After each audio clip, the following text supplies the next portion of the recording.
Sometimes, the loneliest souls find each other when they need it most. This is the story of a forgotten warrior and an abandoned dog who saved each other's lives. Most folks call him Redhawk. He lives alone by the old railroad tracks, carving wooden flutes and keeping to himself. 15 years ago, he came back from war changed. Now his days are quiet and simple. This morning, a skinny dog with sad eyes sits watching him work. The dog has been left behind, just like Redhawk feels he has been. Redhawk looks at the dog and whispers, "Come with me." What happens next changes everything for both of them. Before we jump back in, tell us where you're tuning in from, and if this story touches you, make sure you're subscribed because tomorrow I've saved something extra special for you. The sun climbed higher over Apache Falls as Redhawk watched the scruffy dog take its first tentative steps toward the water bowl he'd set outside his cabin door. The animal moved with careful precision, something that had learned not to trust easily. His cabin sat where the old railroad property met the desert, built from salvaged railroad ties and local stone. The porch faced east toward morning sun, just as his grandfather had taught him. Behind the cabin, a workshop held woodworking tools and dozens of completed flutes hanging like silent sentries. The dog, he'd started thinking of it as Scout, lapped water with desperate gratitude. Ribs showed through matted fur, and one ear bore torn evidence of past struggle. But the eyes held intelligence and something Redhawk recognized: survivor's wariness. "Take your time," Redhawk murmured, settling. Back with his cedar flute, the wood felt warm under weathered fingers, responsive to his carving knife. Each cut released cedar's sweet scent, a smell carrying him back to childhood afternoons with his grandfather. Thomas Redhawk Martinez had been born in this desert 58 years ago. His grandfather, Joseph Running Bear, taught him the old ways, reading land, listening to wind, carving wood so each flute sang with its own voice. At 18, he'd enlisted in the army. 20 years he'd served in places whose names couldn't be spoken. Delta Force, they called it. The name Redhawk came from his unit, recognition of his tracking skills and silent movement. Scout finished drinking and settled beside Redhawk's chair. The dog's presence felt natural, like something missing without his realizing it. Morning. Routine in Apache Falls followed patterns worn smooth by decades. At 7:30, Elena Vasquez flipped Desert Rose Diner's sign to open. Coffee and bacon smells drifted toward the tracks. Doc Martinez unlocked his clinic at 8, a converted railroad car serving 300 residents across 40 square miles. Sheriff Brooks usually stopped for coffee around 9. These rhythms Redhawk had observed for 15 years, requiring nothing but awareness. Today felt different. Scout's arrival shifted something subtle. When Elena waved, Redhawk found himself waving back. First time in months. "Looks like you're already changing things," he told Scout. His workshop held 15 years of solitary craftsmanship. Flutes lined walls in careful rows, each unique in tone. Some sang high like desert wind through canyons. Others carried deeper voices, rich with earth's resonance. Redhawk had never sold one. They were conversations with wood. Scout followed. Him inside, nose cataloging new scents. The dog moved with increasing confidence, no longer flinching at sounds. "This was my grandfather's knife," Redhawk said, picking up the horn-handled blade. "He taught me every piece of wood has its song waiting inside. Our job is freeing it." He selected oak, harder than cedar, more challenging, but capable of notes carrying across miles. Scout watched as Redhawk began marking measurements, carving. Rhythm was Redhawk's meditation, staying present when memories threatened pulling him backward. The knife moved precisely, shaving thin wood curls, falling like golden snow. Around 10, truck engine sounds broke morning quiet. Elena's pickup struggled up his dirt road. She parked, carrying a covered plate, wearing gathered courage. Scout positioned himself protectively between Redhawk and visitor. Elena noticed immediately. "Hello there, handsome," she said, crouching to offer her hand. Scout approached cautiously, allowing ear scratches. "Who might you be?" "Calls himself Scout," Redhawk said, emerging with the oak flute. "Showed up this morning. Elena looked surprised. In 15 years, she'd never heard him volunteer personal information. Scout. Suits him. She held up the plate. Brought breakfast. Figured you might be hungry after taking in a roommate. Scrambled eggs, bacon, fresh tortillas. More food than Redhawk usually ate daily. Elena had tried feeding him properly since. He'd arrived carrying only a duffel bag and battlefield weariness. "That's kind," Redhawk said, accepting the plate. They watched Scout explore the cabin's perimeter systematically.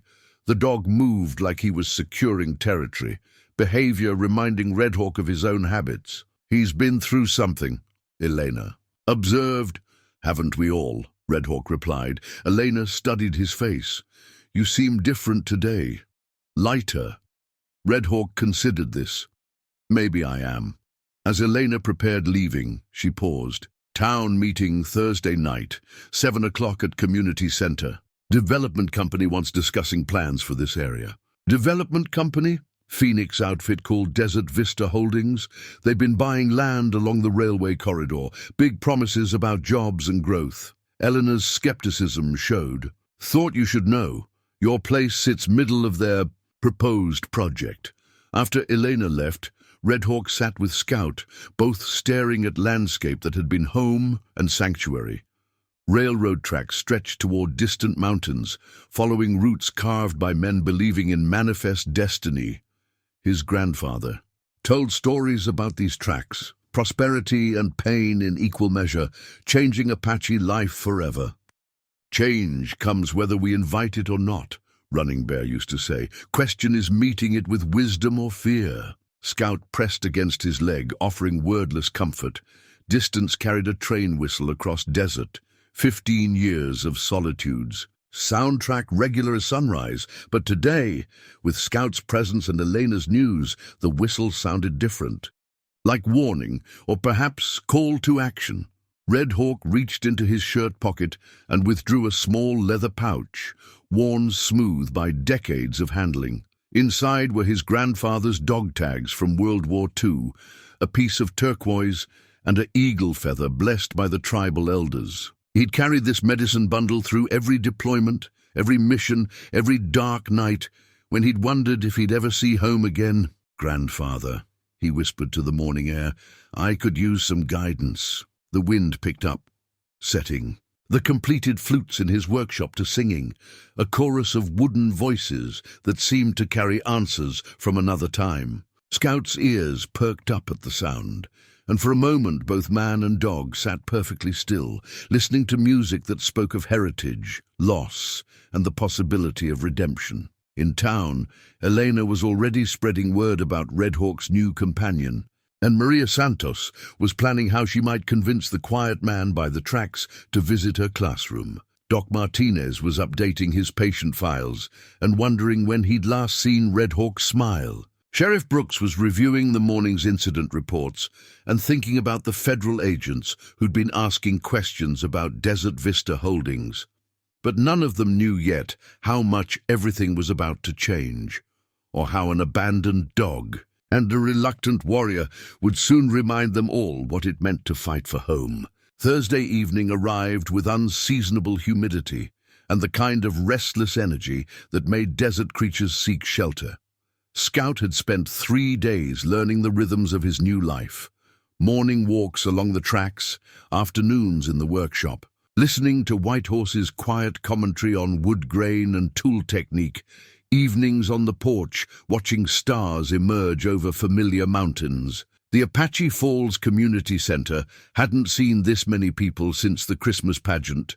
Folding chairs, arranged in uneven rows, faced a makeshift stage where someone had set up a projector and screen. The air conditioning wheezed against the desert heat, and the smell of coffee competed with nervous sweat and cologne. Whitehorse arrived 10 minutes after 7, Scout close beside him. Conversations quieted as they found seats in the back row. He'd changed into a clean shirt and combed his hair, though he couldn't remember the last time he'd attended any public gathering. "Thank you all for coming," said a woman in an expensive suit who introduced herself as Patricia Stone, Senior Development Director for Desert Vista Holdings. Behind her, the projection screen displayed an artist's rendering of gleaming buildings, rising from the desert like glass and steel mirages. Apache Falls Resort and Casino will bring 500 permanent jobs to your community, Stone continued. We're talking about transforming this area into a premier destination for tourists, from Phoenix, Tucson, and beyond. The economic impact will exceed $50 million annually. The crowd murmured approval. Jobs had been scarce since the copper mine closed 8 years ago. Young people left for Phoenix or Albuquerque, leaving behind aging parents and empty houses. The project requires acquiring several parcels along the old railway corridor, Stone said, clicking to a detailed map. We're prepared to offer generous compensation, well above current market value, for properties in our development zone. Red dots marked targeted properties. Whitehorse's cabin sat dead center. Sheriff Barnes stood up. What kind of timeline are we looking at? We'd like to begin construction within 90 days, Stone replied. That gives property owners 60 days to consider our offers and complete transactions. 60 days. Whitehorse felt Scout press against his leg, sensing tension. Old Pete Wilson raised his hand. What about folks who don't want to sell? Stone's smile remained professional. We're confident our offers will be attractive to everyone. However, the county has indicated support for eminent domain proceedings if necessary for the greater economic good. The room erupted. Voices rose in anger and confusion. Betty Crow Feather, the tribal council representative, demanded to know about environmental impact studies. Ranch foreman Jack Sterling questioned water rights. Diner owner Rose Marie asked about protecting local businesses. Stone weathered the storm with practiced calm, deflecting specific questions while emphasizing jobs and prosperity. Change is never easy, she said finally, but sometimes it's necessary for progress. Whitehorse listened to his neighbors argue, feeling something cold settle in his stomach. These people had watched him from respectful distance for 15 years, accepting his solitude while maintaining gentle kindness. Rose Marie brought him food during bad weather. Doc Rivers treated his occasional injuries without questions. Sheriff Barnes left him alone to heal in whatever way he could manage. Now their world was threatened by forces they couldn't control. Familiar territory for Whitehorse. After the meeting, Rose Marie approached. They can't just take your place. Can they? Eminent domain's a powerful tool, Whitehorse said quietly. If the county supports them, this is your home. Home. He tested the word like something foreign. 15 years, and he'd never called it that aloud. Scout stayed close as they walked through the emptying parking lot. Other residents clustered in small groups, voices carrying worry and uncertainty. Some seemed excited about casino jobs. Others mourned the loss of quiet desert life. What do you think, Scout? Whitehorse asked as they reached his truck. Ready for another fight? The dog looked up with steady brown eyes that seemed to say he'd follow wherever Whitehorse led. Driving home under star-scattered sky, Whitehorse thought about his grandfather's stories. Running Bear had watched the railroad arrive, bringing prosperity and destruction in equal measure. He'd adapted, survived, found ways to preserve what mattered while accepting what couldn't be changed. But some things were worth fighting for. Back at the cabin, Whitehorse sat on his porch steps with Scout pressed warm against his side. In his shirt pocket, the medicine bundle his grandfather had given him felt heavier than usual. Inside were items that had carried him through every deployment. Dog tags, turquoise stone, blessed eagle feather. Grandfather, he whispered to the desert night. What would you do? Wind answered by setting his workshop flutes singing, dozens of wooden voices harmonizing in the darkness. Scout's ears perked up at the sound, and both man and dog sat listening to music that seemed to carry messages from another time. Tomorrow would bring lawyers and land surveys, county officials and corporate pressure, but tonight, under stars that had watched over this desert for centuries, Whitehorse made a decision that would change everything. Some things were worth fighting for. Home was one of them. Friday morning brought unwelcome visitors. Whitehorse was teaching Scout to fetch carved wood pieces when a black sedan pulled up his dirt road, dust cloud announcing trouble. Two men in identical grey suits emerged, carrying briefcases and wearing expressions of professional courtesy masking underlying threat. "Mr. Martinez," the taller one said, consulting a tablet. "I'm David Cross from Desert Vista Holdings. This is my associate, Frank Webb. We'd like to discuss your property." Scout positioned himself between the strangers and Whitehorse, hackles raised slightly. The dog's instincts had been honed by abandonment and survival. He recognized predators in expensive clothing. "Property's not for sale," Whitehorse said simply. Cross smiled without warmth. "We understand attachments to family land, but our offer is quite generous. 300,000 for your cabin and the surrounding 40 acres. That's twice the assessed value. Still not for sale." Webb stepped forward, pulling out legal documents. "Perhaps you'd like to review the paperwork. The county has already approved preliminary development plans. Holdouts will face lengthy legal proceedings that, frankly, most individuals can't afford to fight." Whitehorse accepted the papers without looking at them. "I'll consider your offer." After they left, he sat on his porch steps with Scout, studying. The legal notice buried in corporate language: 60 days to accept voluntary sale or face eminent domain proceedings. The county commissioner had signed off on everything. "Looks like we're in for interesting times," he told Scout. That afternoon, Whitehorse drove into town for supplies and information. Apache Falls felt smaller than usual, conversations stopping when he entered Rosemarie's diner. People nodded politely but seemed uncertain how to approach him. "They came to see you too?" Rosemarie asked, refilling his coffee. "This morning. Offered me 200,000 for this place." She gestured around the diner with its mismatched chairs and hand-painted signs. "My grandfather built this building in 1952, fed railroad workers and copper miners for 60 years. "What did you tell them?" "Same thing you probably did." Her smile held grim satisfaction. "But they'll be back with lawyers and county officials. Money talks louder than sentiment." Doc Rivers joined them, settling his considerable frame onto a creaking stool. "Heard you got yourself a dog." "Dog got himself a human, more like. Smart animals, dogs, good judges of character." Rivers studied Whitehorse's face. "You look different. More present somehow." "That's what Rosemarie said." "Well, she's right. Question is, what are you planning to do about these development vultures?" Whitehorse sipped his coffee, considering. "Still figuring that out.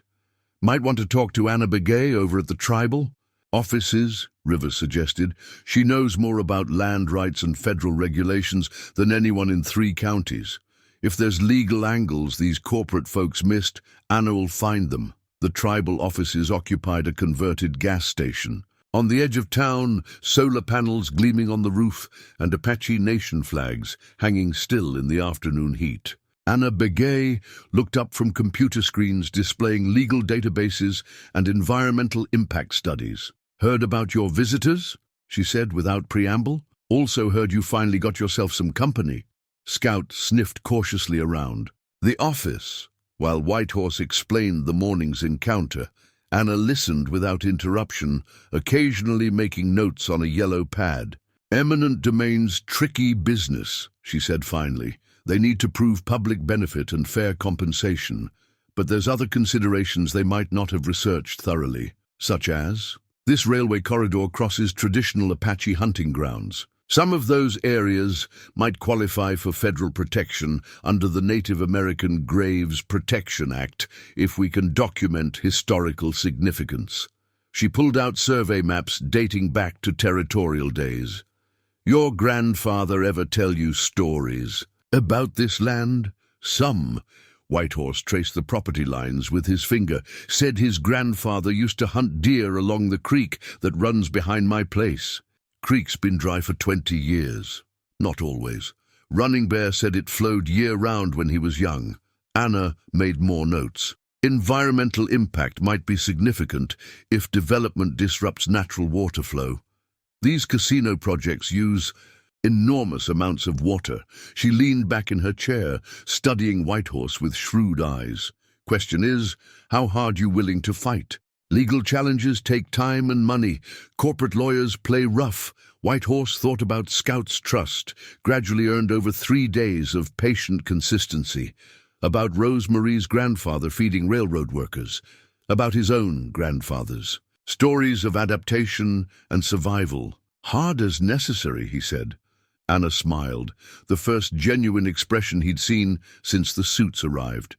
Good, because I've been waiting 15 years for you to get mad enough about something to do more than carve flutes. Driving home, Whitehorse felt something shifting inside his chest, a loosening of constraints he'd carried since returning from his last deployment. Scout rode shotgun, with his head out the window, ears flapping in the desert wind, trusting, completely in whatever direction they were heading. The cabin looked different in evening light. Not just shelter anymore, but something worth defending. Behind it, his workshop held 15 years of careful craftsmanship, flutes that sang with voices his grandfather would recognize. The railroad tracks stretched toward mountains that had watched Apache hunters for centuries before developers discovered profitable potential. That night, Whitehorse pulled his grandfather's medicine bundle from the dresser drawer where it had rested untouched for 5 years. The leather pouch felt warm in his hands, and inside, the old dog tags caught moonlight streaming through his window. Sergeant Joseph Running Bear Martinez, 82nd Airborne Division, World War II. Bronze Star, Purple Heart, and a dozen other commendations. For valor in places like Normandy and the Ardennes, his grandfather had fought for democracy and freedom, concepts that seemed abstract until they were threatened. Scout curled up on the rug beside Whitehorse's bed, settling into sleep with the confident ease of an animal that knew he was safe. Tomorrow would bring more corporate pressure, legal complications, and difficult decisions. But tonight, watching his new companion dream whatever dogs dream about, Whitehorse felt something he hadn't experienced in years. The letter arrived Monday morning with official county letterhead and language designed to intimidate. Scout watched from the porch as Whitehorse read the notice twice, his jaw tightening with each paragraph. Desert Vista Holdings had filed preliminary, eminent domain paperwork. Property assessments would begin within 2 weeks. 60 days just became 30, he told Scout. That afternoon brought Anna's promised research results. She spread maps and documents across Rosemarie's largest table while Scout investigated dropped crumbs and friendly ankles. Found something interesting, Anna said, pointing to a 1883 territorial survey. This entire railway section was established through treaty agreements with the Apache Nation. Original documents specify that if the railroad ever ceased operations, land rights would revert to tribal consideration. Rosemarie refilled coffee cups, her movements sharp with suppressed anger. Railroads stopped using these tracks 12 years ago. Freight trains bypass Apache Falls completely now. Exactly. Anna's finger traced property boundaries. Desert Vista Holdings bought abandoned railway rights from the county, but the county may not have had clear title to sell. Whitehorse studied the faded ink and careful surveyor's marks. What does that mean practically? Means we file federal injunctions while tribal lawyers review original treaty language. Could delay their project for months, maybe years. And if the treaties don't hold up, Anna's expression sobered. Then we fight with environmental impact studies, historical preservation arguments, and whatever else we can find. Tuesday brought surveyors with orange flags and expensive equipment. Scout growled low in his throat as strangers tramped across the property, marking trees and measuring distances. Whitehorse watched from his workshop, carving with more force than necessary. The oak flute was taking shape, longer than his usual pieces, with finger holes spaced for larger hands. Each cut released the wood's natural tension, and slowly music emerged from what had been simple timber. Easy, he told himself, forcing his hands to steady. Wood remembers everything you do to it. That evening, unexpected visitors arrived. Margaret Foster, who taught 3rd grade at Apache Falls Elementary, climbed out of a dusty Honda with 3 children in tow. Scout's entire demeanor changed. from watchful guardian to delighted greeter. "We heard about your dog," Margaret said, as the children surrounded Scout with gentle hands and excited whispers. "The kids have been asking to meet him." 8-year-old Billy Santos crouched beside Scout, running careful fingers through the dog's healing fur. "Does he have a name?" "Scout," Whitehorse said. "Like an Indian scout? Like someone who goes ahead and reports what he sees?" 10-year-old. Sarah Two Eagles examined Scout's torn ear with serious concern. "What happened to him?" "Someone hurt him before he found me," Whitehorse said honestly. "But he's safe now." The children spent an hour with Scout, teaching him to sit and stay while Whitehorse carved. Margaret watched the interaction with teacher's eyes, noting how naturally the quiet man related to young curiosity. They could use more positive male influences, she said finally. "Most of their fathers work long hours or travel for construction jobs. I'm not much for crowds." "No," Margaret agreed, "but you're good with individuals, and Scout helps. Children relate to animals first, adults second." After they left, Whitehorse sat on his porch steps with Scout, thinking about small hands, petting fur, and bright voices asking questions. How long since he'd heard children laugh? Wednesday brought corporate escalation. Frank Webb returned with a security consultant named Turner and a briefcase full of pressure tactics. They photographed the property from multiple angles, measured foundation dimensions, and made notes that felt distinctly threatening. "Beautiful place," Turner commented, running his hand along Whitehorse's porch railing. "Shame to see it go, but progress waits for no one." Scout positioned himself between the strangers and his human, hackles raised. Turner noticed, protective animal. "Hope he's got all his shots. Wouldn't want him getting into trouble with animal control." The threat was subtle but clear. Whitehorse kept his voice level. "Scout's got everything he needs." After they left, he called Anna. "They're escalating. Pressure. Veiled threats about Scout. Document everything. Photos, recordings if possible. Federal investigators take intimidation seriously." Federal investigators. Something I'm working on. Can't say more yet, but these development companies sometimes have interesting financing sources. That evening, Whitehorse pulled his grandfather's bronze star from the medicine bundle, holding the tarnished medal up to lamplight. Running Bear had earned this at Normandy Beach, leading Apache code talkers through German defenses, family honor forged in foreign sand. Scout watched with patient attention as Whitehorse cleaned the medal with careful movements.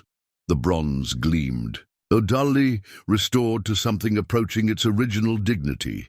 He never talked much about the war, Whitehorse told Scout, but he said some fights choose you whether you want them or not. The dog's tail thumped once against the wooden floor. Agreement, or maybe just contentment, at being included in conversation. Outside, coyotes called across the desert night, voices rising and falling in ancient harmonies. Scout's ears swiveled toward the sound, but he remained calm, secure in his new pack of two. Whitehorse set the medal carefully on his bedside table where morning light would find it first thing. Tomorrow would bring more pressure, more complications, more decisions that could change everything. But tonight, listening to Scout's peaceful breathing and coyote songs beyond his walls, he felt ready for whatever came next. The hand-drawn map arrived Thursday morning, delivered by Anna's nephew on his way to school. Yellowed with age and careful folding, the paper showed Apache settlements along the railway corridor dating back to the 1870s. Red X marks indicated burial grounds, and thin blue lines traced seasonal water sources. Scout sniffed the map with interest, while Whitehorse studied his grandfather's penciled annotations in the margins. "Summer Camp 1952, read one note. "Grandmother's stories about the old days," read another. "Look at this," Whitehorse said, pointing to a cluster of X marks directly behind his cabin. Scout's ears perked up at his tone. "Grandfather marked burial. Sites right where Desert Vista wants to put their casino." The implications were immediate and powerful. Federal law protected Native American burial grounds with regulations that could stop development projects permanently. But proving the site's existence required archaeological surveys that could take months or years to complete. Whitehorse folded the map carefully and slipped it into his shirt pocket beside the medicine bundle. Some weapons were made of metal and gunpowder. Others were made of paper and historical truth. By 10 o'clock, Margaret had arrived with her third-grade class for their first official visit. 12 children aged 8 and 9 clustered around Scout with barely contained excitement, while their teacher organized art supplies and notebooks. "Today we're learning about Apache traditions," Margaret announced. "Mr. Whitehorse has agreed to show us how traditional flutes are made." Scout seemed to understand his role as assistant, moving among the children with patient dignity while they sketched his portrait and asked endless questions about his adventures. Whitehorse found himself talking more than he had in years, sharing stories his grandfather had told about reading animal tracks and listening to desert voices. "Why do you live by the railroad tracks?" asked Tommy Clearwater. "Because that's where the morning light hits first," Whitehorse said. "My grandfather taught me to always face the sunrise." "Were you really a soldier?" asked Katie Running Wolf. Whitehorse glanced at Margaret, who nodded encouragement. "For a long time, yes." "Did you fight bad guys?" "I tried to keep good people safe." Scout lay among the children as they worked, occasionally lifting his head when someone needed encouragement or comfort. The dog seemed to understand that these small humans required gentleness, moderating his movements and accepting clumsy affection with infinite patience. "He likes kids," observed Jenny Blue Thunder, scratching behind Scout's good ear. "Dogs know things about people that we sometimes forget," Whitehorse said. During lunch break, Margaret walked with him to the creek bed behind his cabin. The channel lay dry and rocky, but careful examination revealed old-growth cottonwoods whose roots suggested permanent water within recent memory. "Anna thinks this creek flowing again might stop the casino," Margaret said. "Water rights are complicated out here. Everything's complicated when money gets involved." She studied the cottonwoods thoughtfully. "But children see things adults miss." Tommy asked why the trees look thirsty if there's no water. Made me think about underground streams. That afternoon brought more corporate pressure. Patricia Stone herself arrived with a geological survey team and county officials, including Commissioner Walsh, a nervous man who avoided eye contact while authorizing access to Whitehorse's property. "Just routine environmental assessment," Stone explained as workers unloaded drilling equipment. "Federal law requires soil samples before major construction." Scout stayed close to Whitehorse as strangers invaded their territory. The dog's tension was palpable, and twice Whitehorse had to calm him with gentle words and steady hands. "Easy, Scout. Let them do their work." But watching the drill puncture desert soil felt like witnessing violation. Each core sample removed. Pieces of earth that had rested undisturbed for centuries.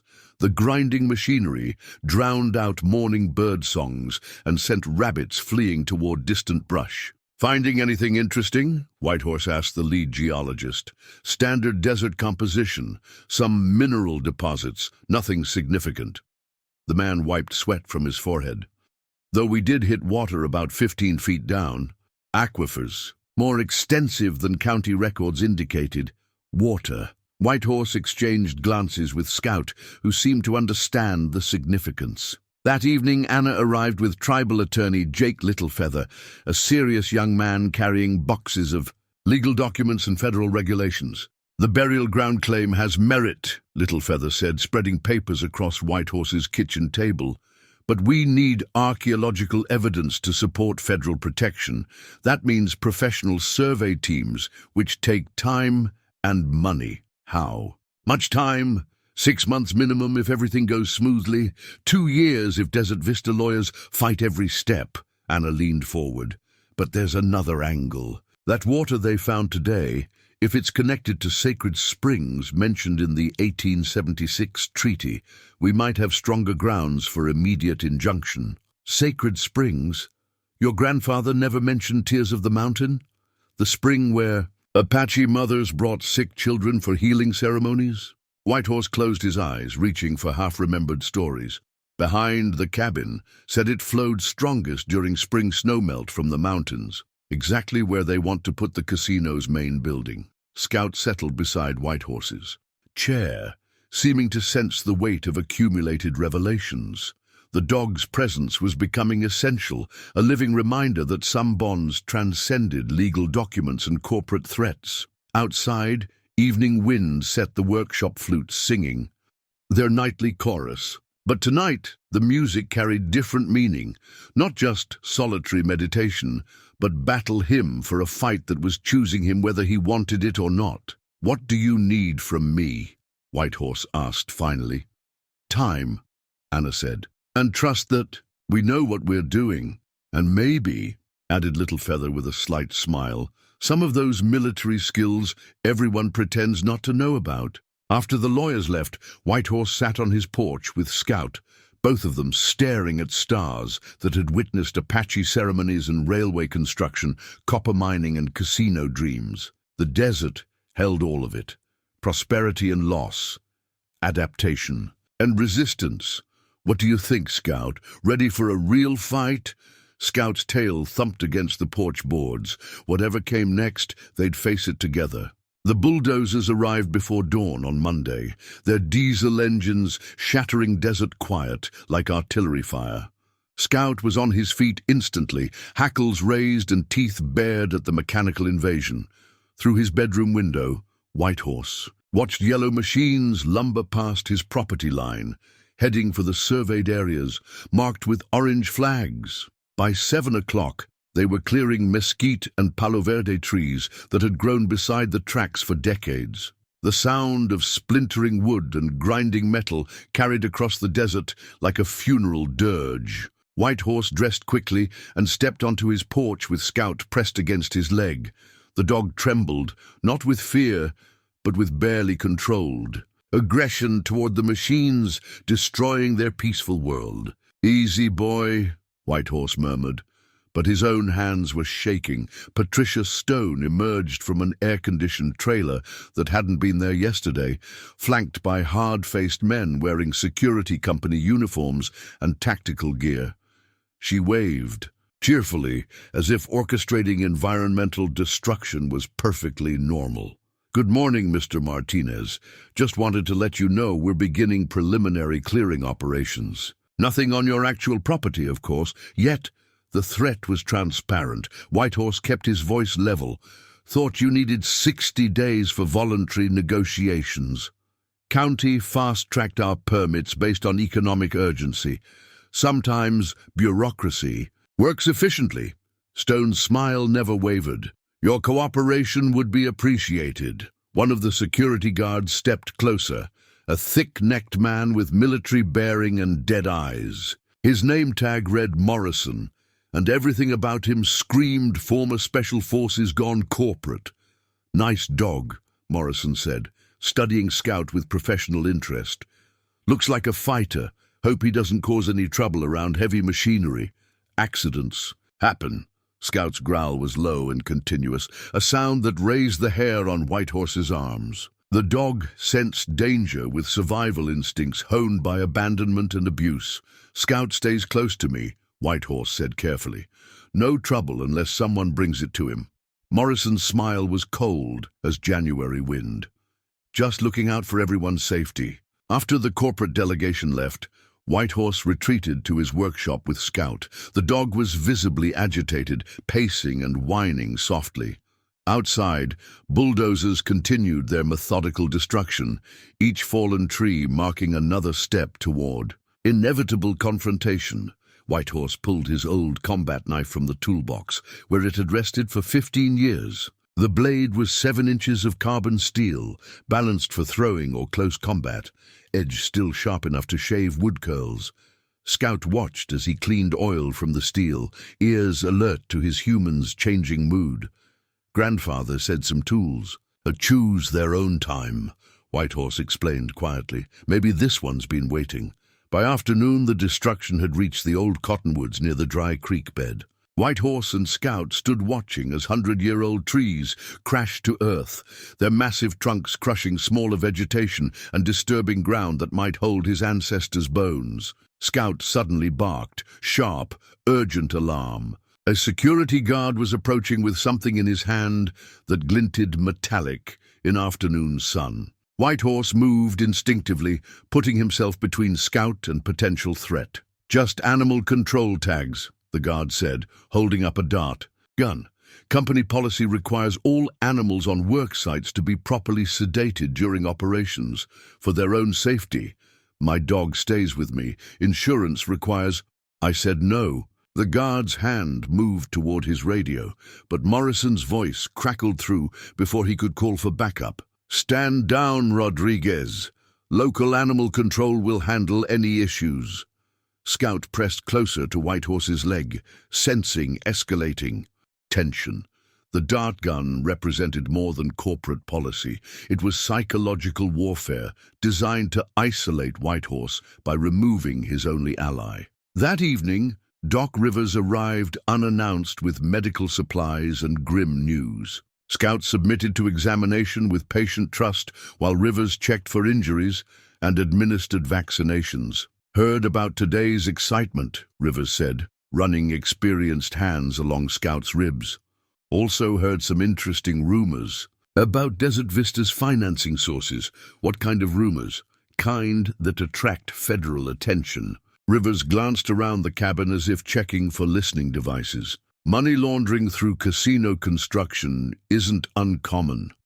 Dirty cash gets cleaned through legitimate development projects." "You're saying they might be criminals?" "I'm saying Anna's research turned up some interesting connections. Desert Vista Holdings has ties to investment groups that federal authorities have been watching." Scout finished his examination and settled beside Whitehorse's chair, apparently satisfied that Doc Rivers posed no threat. The dog's ability to read human intentions was becoming invaluable, an early warning system Whitehorse had learned to trust completely. "There's something else," Rivers continued.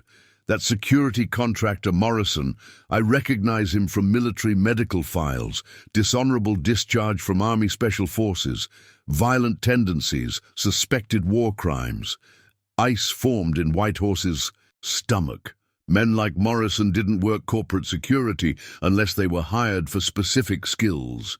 Intimidation, violence, worse. "They're not playing games," he said. "No. Question is, are you?" That night, Whitehorse cleaned and oiled his combat knife with ritual precision while Scout watched from the rug.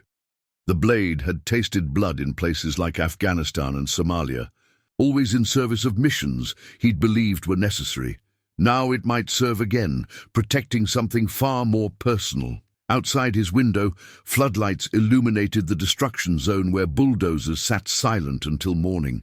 The machines looked like sleeping metal beasts, waiting to resume their methodical consumption of everything Whitehorse had learned to call home. Scout stirred in his sleep, legs twitching as he chased dream rabbits across endless desert. The dog was healing, physically and emotionally, but trauma left marks that never fully disappeared. Trust was fragile, easily shattered by careless hands or cruel intentions. Whitehorse understood. He'd spent 15 years trying to heal from wounds that weren't visible but never stopped bleeding.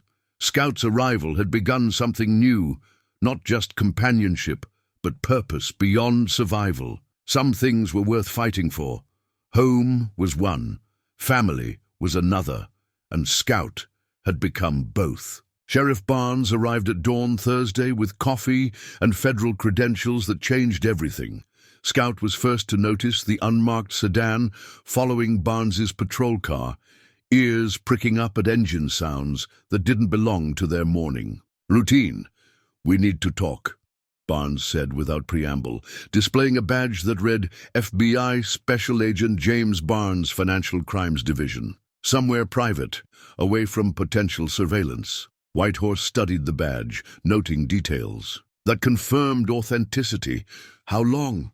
2 years undercover.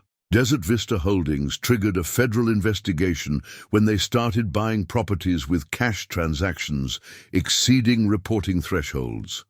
They walked toward the workshop, Scout trotting between them with watchful attention. Inside, surrounded by hanging flutes and wood shavings, Barnes explained the scope of what Apache Falls had stumbled into. Desert Vista Holdings is a shell company for the Torino crime family out of Las Vegas. They're laundering drug money through casino development projects across the Southwest. Your little railroad town just happened to be in their expansion. A path. Whitehorse absorbed this information with military calm, while Scout settled at his feet. "What's your interest in me specifically?" Barnes pulled out a thick file folder. "Thomas Redhawk Martinez, 20 years Delta Force, including classified anti-cartel operations in Colombia and Mexico, expert in asymmetric warfare and small unit tactics." He looked up. "We could use someone with your skills. I'm retired. Retirement doesn't erase training or conscience." Barnes gestured toward the destruction visible through the workshop window. "They're not just stealing your land, they're washing blood money through your community." Scout's ears swiveled between the two men, sensing undercurrents of tension and decision. Whitehorse ran his fingers through the dog's fur, finding comfort in the simple connection. "What exactly are you asking? Help us gather evidence." "Your military background gives you access to their security operations that civilian investigators can't match. Morrison and his team are ex-military contractors. They'll respect someone with your credentials." Barnes opened the file, revealing surveillance photos and financial documents. The Torino family moves $50 million in drug proceeds annually. This casino project legitimizes $20 million of it while establishing new distribution networks across Arizona and New Mexico, and my neighbors. Collateral damage. Once construction begins, property values plummet and local businesses fail. The crime family buys up distressed assets for pennies on the dollar. Whitehorse studied photos of Morrison and his security team. Professional killers wearing corporate uniforms, bringing violence to a place that had offered him peace. Scout pressed closer, offering wordless support. "There's more," Barnes continued. "Morrison's been asking questions about you specifically. Your military record, current capabilities, potential threat level. They know who you are." "How?" "Someone leaked classified information. Probably the same county official who fast-tracked the permits, Commissioner Walsh. The nervous man who'd avoided eye contact while authorizing property access. Corruption at the local level enabling federal crimes. What about Anna's legal challenges? Valid, but slow. Federal courts move deliberately when tribal rights are involved. Meanwhile, the crime family accelerates timeline and eliminates obstacles." Barnes closed the file. "Including potential obstacles like decorated war veterans who might cause problems." Scout suddenly barked, sharp warning that sent both men reaching for weapons they didn't carry. Through the workshop window, Morrison's security team was setting up floodlights around the property perimeter, ostensibly for night construction, but obviously for surveillance. "They're watching you now," Barnes said grimly. "Decision time." Whitehorse looked at Scout, whose brown eyes held complete trust in whatever choice came next. The dog had survived abandonment and abuse, then chosen to trust again. Sometimes courage meant accepting help, even from unexpected sources. "What do you need?" Barnes smiled, the first genuine expression Whitehorse had seen from him. "Access to their operation. Morrison's team will try recruiting you as local security consultant. Your job is saying yes while gathering evidence.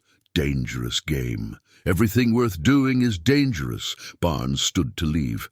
"Federal backup will be close, but you'll be exposed for days or weeks." After Barnes left, Whitehorse sat with Scout. On the porch steps, both of them watching floodlights illuminate their property like a prison yard. The peaceful sanctuary he'd built was becoming a battlefield, but this time he wouldn't be fighting alone. Scout leaned against him, warm and solid, and trusting. Whatever came next, they'd face it together. Some fights chose you whether you wanted them or not. Friday morning brought Morrison's recruitment offer, delivered with corporate civility that barely concealed underlying menace. Scout positioned himself between the security contractor and Whitehorse, every muscle tense with protective instinct. "We could use someone with your background," Morrison said, offering an employment contract. "Local security consultant, 5,000 weekly plus benefits. All you have to do is keep an eye on things." The traditional war paint waited in Whitehorse's bedroom drawer, sacred clay and mineral pigments his grandfather had mixed, according to ceremonies passed down through generations. He hadn't worn war paint since his final deployment. But tonight felt like preparation for battle. "What exactly would I be watching for?" Whitehorse asked. "Troublemakers, environmental protesters, tribal agitators, anyone who might interfere with legitimate business operations." Scout's growl was barely audible, but Morrison noticed. "Impressive animal. Protective instincts like that are valuable in security work. I'll consider your offer." After Morrison left, Whitehorse met Barnes at the abandoned railroad depot 2 miles from town. The FBI agent had established a covert command center in the old station master's office, complete with surveillance equipment and federal communication systems. "They want you inside," Barnes confirmed, studying Morrison's contract. "Perfect position for gathering evidence." "And Scout?" "Morrison's team plans using your dog as leverage. Animal gets hurt, you get angry and make mistakes." Barnes's expression was grim. "We'll have veterinary support standing by, but some risks can't be eliminated." Scout explored the depot's empty platforms while the 2 men reviewed operational plans. Federal agents were positioned throughout the Southwest, ready to coordinate simultaneous raids on Torino family operations. Apache Falls was just one piece of a larger puzzle involving casino money laundering across 5 states. "Timelines accelerated," Barnes said. "Washington wants this wrapped up before the operation expands further." "How long do we have?" "Maybe a week, maybe less." That evening, Margaret brought her entire class for emergency cultural documentation. If the casino project proceeded, traditional burial grounds and sacred sites would be destroyed forever. The children worked with quiet intensity, sketching petroglyphs and recording Whitehorse's stories about Apache ceremonies. "Tell us about the sacred spring," prompted Katie Runningwolf, her notebook filled with careful drawings. "My grandfather said his grandmother brought him there when he was sick with fever," Whitehorse began. "The water came from deep in the earth, blessed by spirits who protected Apache children." Scout lay among the children as they worked, occasionally lifting his head when someone needed encouragement. The dog's presence had become essential to their learning, a bridge between traditional stories and contemporary hearts. "Where exactly was the spring?" asked Tommy Clearwater. "Behind my cabin, where they want to put the casino's main building." The children exchanged glances that held understanding beyond their years. Even 3rd graders recognized desecration when they saw it. After the children left, Anna arrived with tribal elders, including Joseph Crow Dog, a 90-year-old medicine man who walked with careful dignity and carried stories older than the railroad itself. "The spring is sacred," Crow Dog confirmed in accented English. "My grandfather's grandfather performed healing ceremonies there before white men brought iron horses. He blessed Scout with tobacco smoke and ancient words, recognizing something in the dog that transcended ordinary understanding. This one carries warrior spirit," Crow Dog said. "He chose you for reasons the spirits understand." Wednesday brought escalating pressure. Morrison's security team increased patrols, ostensibly protecting equipment, but obviously monitoring Whitehorse's activities. Scout's hackles rose every time uniformed guards passed their property, and twice Morrison himself stopped to make veiled threats about community safety. "Lot of federal agents asking questions around town," Morrison mentioned casually. "Hope nobody's spreading rumors about legitimate business operations." "People talk," Whitehorse replied. "Yeah, they do. Sometimes talk gets folks in trouble they didn't expect." That evening, Whitehorse prepared for what might be his final night as civilian rather than combatant. In his bedroom, he opened the small wooden box containing war paint ingredients: red clay from sacred mountains, yellow ochre from desert washes, white limestone ground fine as powder. Scout watched with intelligent attention as Whitehorse mixed pigments according to half-remembered ceremony: red for courage and sacrifice, yellow for wisdom and spiritual strength, white for protection and pure intention. The mirror reflected a face he hadn't seen in 15 years. Not the tired man who'd retreated to desert solitude, but the warrior who'd survived 20 years of impossible missions. War paint transformed him from Thomas Martinez into Redhawk, from reluctant civilian into Apache fighter, ready for battle. Scout's tail wagged approval, recognizing something familiar in his human's changed appearance. Tomorrow we find out what we're really made of. Whitehorse said. Rosemarie's diner had become unofficial resistance headquarters. Maps covered every table, and Anna's legal documents competed for space with federal surveillance photos Barnes had shared. The smell of coffee mixed with tension and determination as townspeople planned defense of their community. Injunction should be filed by tomorrow morning, Anna reported, but they might try destroying evidence before federal marshals arrive. Sacred sites need immediate protection, added Joseph Crowdog. Spirits won't forgive desecration, even for economic development.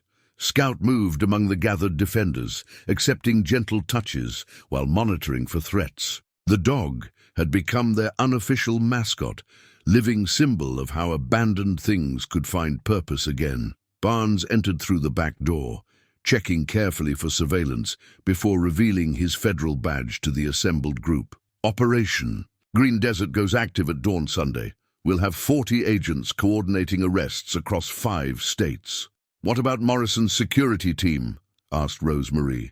Heavily armed and extremely dangerous. Local residents should stay clear of the construction zone after Saturday night. Whitehorse met Barnes's eyes across the crowded diner. What about Scout and me? You'll be our eyes inside their operation. Most dangerous assignment in the entire case. Scout looked up at the sound of his name, tail wagging with complete confidence in whatever adventure lay ahead. Sometimes the bravest thing was trusting others to help carry the load. Dawn came, with the sound of helicopter rotors and federal agents taking positions around Apache Falls. Barnes's emergency radio crackled with coded communications as Operation Green Desert launched across 5 states simultaneously. Scout pressed, and close to Whitehorse's side, sensing the electric tension of impending conflict. Target locations confirmed. All units in position, came the metallic voice through static. Morrison's security team had arrived early, armed with automatic weapons, and wearing tactical gear that transformed the construction site into a military zone. Whitehorse watched through binoculars from his workshop window as mercenaries established firing positions and communication posts.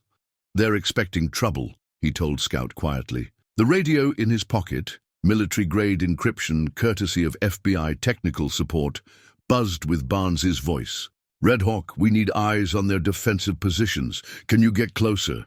Whitehorse clipped the radio to his belt and checked his combat knife one final time. Come on, Scout, time to earn our keep.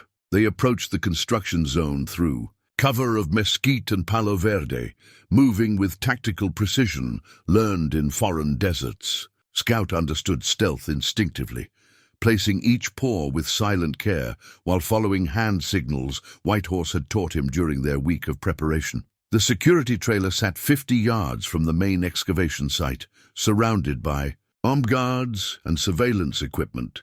Through his binoculars, Whitehorse counted 8 contractors plus Morrison, all carrying military-grade weapons and wearing body armor. Federal agents, he radioed quietly. 8 tangos plus primary. Target: automatic weapons, elevated positions, prepared for siege warfare. Copy that! Can you identify escape routes? Scout touched his arm gently, warning signal they'd practiced. Footsteps approached through the brush, heavy boots crushing dried vegetation. Whitehorse gestured for Scout to stay low while he prepared to engage. Morrison emerged from cover carrying an assault rifle, flanked by two contractors whose eyes swept the landscape with professional paranoia. They detected surveillance, but hadn't pinpointed the source yet. "I know you're out there, Redhawk," Morrison called. "Former Special Forces respects former Special Forces. Come out and let's talk business like professionals." Whitehorse remained, motionless, trusting camouflage and patience developed over decades of combat operations. Scout's breathing was barely audible, the dog understanding that discovery meant danger for both of them. "We've got your FBI friend," Morrison continued. "Sheriff Barnes, Agent Barnes, whatever he calls himself these days. Turns out federal agents bleed just like everyone else when they get careless." Ice formed in Whitehorse's veins. Barnes had been captured, probably tortured for information about federal operations. The mission had become personal and deadly. Scout's muscles tensed as Morrison's team spread out, beginning systematic search patterns. The contractors moved with military precision, checking cover and concealment with thoroughness that spoke of recent combat experience. "Find him," Morrison ordered, "and bring me his dog. Man gets attached to animals, animals become useful leverage." The threat against Scout triggered something primal in Whitehorse's chest, protective fury that had kept him alive through 20 years of impossible missions. No one threatened his family, not anymore. He keyed the radio once, signaled for immediate federal response, then drew his combat knife. Scout remained perfectly still, brown eyes locked on his human's face, waiting for orders that would determine whether they lived or died in the next few minutes. Morrison was moving closer, rifle raised and ready to fire. 20 feet away. Then 15. Scout's tail twitched once, barely visible movement that meant he was ready for action. "Now," Whitehorse breathed. They moved simultaneously, Whitehorse rising from concealment while Scout launched himself at the nearest contractors. "Gun arm!" The man screamed as 60 pounds of determined dog knocked him backward into cactus and sharp rocks. Morrison spun toward the commotion, rifle tracking, but Whitehorse was already moving with fluid precision learned in a dozen foreign wars. The combat knife found Morrison's wrist before he could fire, and the assault rifle tumbled away into thorny underbrush. "Federal agents!" came amplified voices from multiple directions. "Drop your weapons and surrender!" The construction site erupted in gunfire and shouted orders as FBI tactical teams engaged Morrison's mercenaries. Scout returned to Whitehorse's side, with blood on his muzzle, but moving without apparent injury. "Good boy," Whitehorse said, checking Scout for wounds while bullets whined overhead. Rosemarie's voice crackled through emergency radios. "All civilians to the community center. Margaret's organizing shelter and medical triage." The diner owner had become their communications coordinator, directing evacuations while Doc Rivers established emergency medical treatment in the school gymnasium. Anna coordinated with tribal police to secure burial sites and cultural artifacts. Morrison nursed his wounded wrist while zip-tied federal agents secured the construction site. "You have no idea what you've interfered with," he snarled at Whitehorse. "Money laundering, drug distribution, and threatening my dog," Whitehorse replied calmly. "Think I understand plenty." Patricia Stone emerged from the security trailer with her hands raised, expensive suit rumpled and corporate composure completely shattered. Behind her came 3 more contractors and County Commissioner Walsh, all wearing federal custody restraints. "Where's Barnes?" Whitehorse asked the arresting agent. "Secured in the trailer, roughed up but alive." The agent gestured towards Scout. "That your partner?" "My family." Scout's tail wagged at being acknowledged, apparently unconcerned by gunfire and federal arrests happening around them. The dog had found his pack and his purpose. Everything else was just details. As sunrise painted the desert gold and red, Apache Falls was free again. But the cost of freedom was eternal vigilance, and some victories required more courage than others. The real test was just beginning. The sacred eagle feather lay across Whitehorse's palm. its golden-brown barbs catching morning light as federal agents coordinated final arrests throughout the Southwest. Scout watched with patient attention as his human performed the ceremony. His grandfather had taught him, thanksgiving for successful battle and prayers for healing afterward.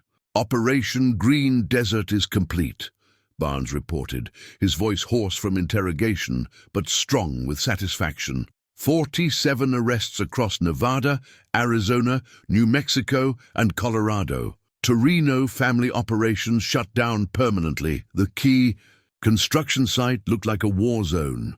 Abandoned bulldozers surrounded by federal evidence tapes, while forensic accountants photographed financial documents discovered in Patricia Stone's trailer.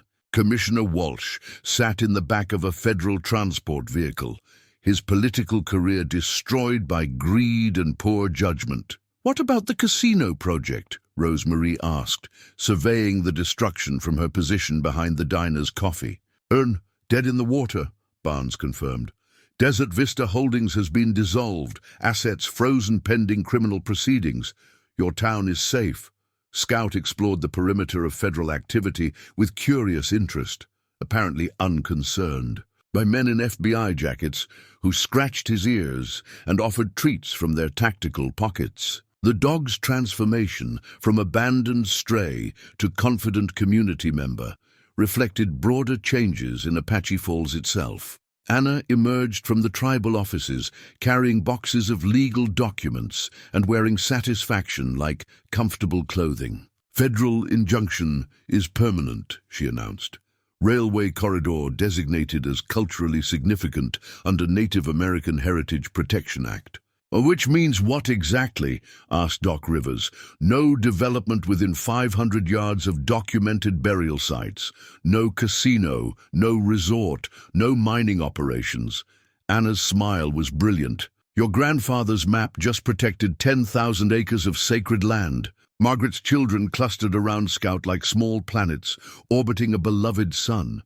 Their earlier fear transformed into celebration. They'd helped document cultural sites that federal law now protected forever, giving their young voices impact. "Beyond their years.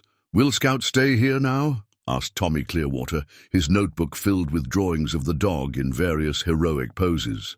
"Long as I'm here, he's here," Whitehorse confirmed. "And are you staying?" Whitehorse looked around at faces that had become familiar over the past week. Rosemarie with her infinite coffee pot, Doc Rivers with his gentle healing hands, Anna with her fierce legal mind, Margaret with her classroom of curious hearts, people who'd accepted his solitude while maintaining patient kindness, now revealed as friends worth fighting beside. "Yeah," he said quietly, "I'm staying." Barnes approached as federal vehicles prepared to leave, carrying prisoners and evidence to destinations unknown. "We could use someone with your skills on a permanent basis. Counterterrorism pays well, and you've proven yourself under pressure. Thanks, but I've got other responsibilities now." Whitehorse gestured towards Scout, who was demonstrating his new trick of balancing treats on his nose for delighted children. "Teaching? Learning, mostly. These folks have been patient with a broken-down soldier for 15 years. Time, I figured, out how to be a neighbor instead of just a survivor." Barnes nodded understanding. "Sometimes the best missions are the ones closest to home." That afternoon, federal archaeologists arrived with ground-penetrating radar and careful excavation tools. The burial sites Anna's research had identified proved even more extensive than expected, evidence of Apache occupation spanning centuries before European contact. Scout supervised archaeological operations with serious attention, apparently understanding that these strangers were restoring rather than destroying. When Dr. Julia Sandoval uncovered pottery fragments near the sacred spring, Scout wagged approval, as if recognizing artifacts from ancestral memories. "This site represents continuous occupation for at least 400 years, Dr. Sandoval reported. One of the most significant Apache cultural locations in the Southwest." The sacred spring itself began flowing again that evening, clear water bubbling up from aquifers, freed by removal of heavy machinery. Children gathered with their parents to witness the miracle. sacred water returning to heal a wounded landscape. Joseph Crow Dog performed blessing ceremonies while Scout drank from the spring's edge, apparently understanding the significance of water blessed by generations of Apache prayers. The old medicine man's weathered hands touched Scout's head with reverence usually reserved for sacred objects. "This dog carries spirits of old warriors," Crow Dog said in careful English. "He brought you home to fight for what matters." White Horse knelt beside the flowing water, filling his grandfather's old canteen with sacred spring water for the first time in 40 years. Scout sat quietly beside him, both of them listening to water music that sounded like ancient songs. Rose. Marie organized a celebration dinner that filled the community center with laughter and stories. Federal agents mingled with townspeople, sharing war stories and comparing scars, while children demonstrated Scout's expanding repertoire of tricks. "To Apache Falls," Barnes toasted, raising his coffee cup. "Proof that small communities can still win against big corruption." "To Scout," added Margaret, "for reminding us that sometimes the best things come in unexpected packages." Scout accepted praise with dignified tail wagging, secure in his role as community hero and White Horse's constant companion. The abandoned dog had found his purpose, not just as pet, but as catalyst for healing and hope. As evening settled over the desert, White Horse sat on his porch with Scout pressed warm against his side, both of them watching stars emerge over mountains that had witnessed centuries of Apache survival. The sacred eagle feather rested in his shirt pocket, reminder of ceremonies completed and victories earned through courage rather than violence. Tomorrow would bring reconstruction instead of destruction, healing instead of exploitation. The sacred spring would flow freely, children would learn Apache traditions, and abandoned dogs would find homes with patient warriors who understood the value of second chances. Scout's breathing deepened into sleep, dreams probably filled with children's laughter and endless treats. The dog had learned that trust was possible again, that family could be chosen, that home was wherever love lived. Some battles were won with weapons and tactics, others were won with wisdom and community. Both kinds mattered. 6 months later, Apache Falls had found its rhythm again. The memorial stone sat where White Horse and Scout first met, carved granite honoring both Apache heritage and the bond between abandoned souls who'd saved each other. Children touched the stone for luck before school each morning, and Scout supervised their ritual with dignified approval. White Horse emerged from his expanded workshop, carrying the day's flute, this one crafted from sacred cottonwood that had grown beside the flowing spring. The wood sang differently than cedar or pine, deeper, richer, with voices that seemed to carry prayers from generations past. Scout limped alongside him toward Apache Falls Elementary, the dog's permanent injury now just part of his distinctive character.